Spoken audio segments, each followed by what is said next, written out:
All right, I'd like to walk you through a quick example of using conditional formatting to help you quickly identify where you're losing money or where something went negative. For example, in this cost, revenue, profit spreadsheet.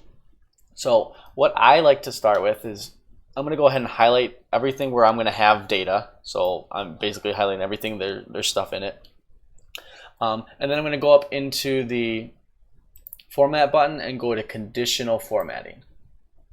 All right, and what this is going to do is I want to say anytime that anything in here is less than 0, I want to make it show it red. And boom. Okay, and that's it. So with that, now we can see immediately it identifies where we lost money and what really ate away at our profits.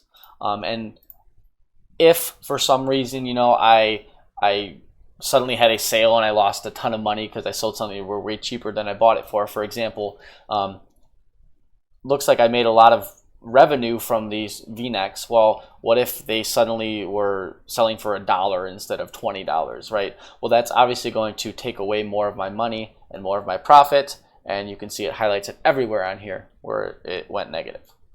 Okay, so that's conditional formatting.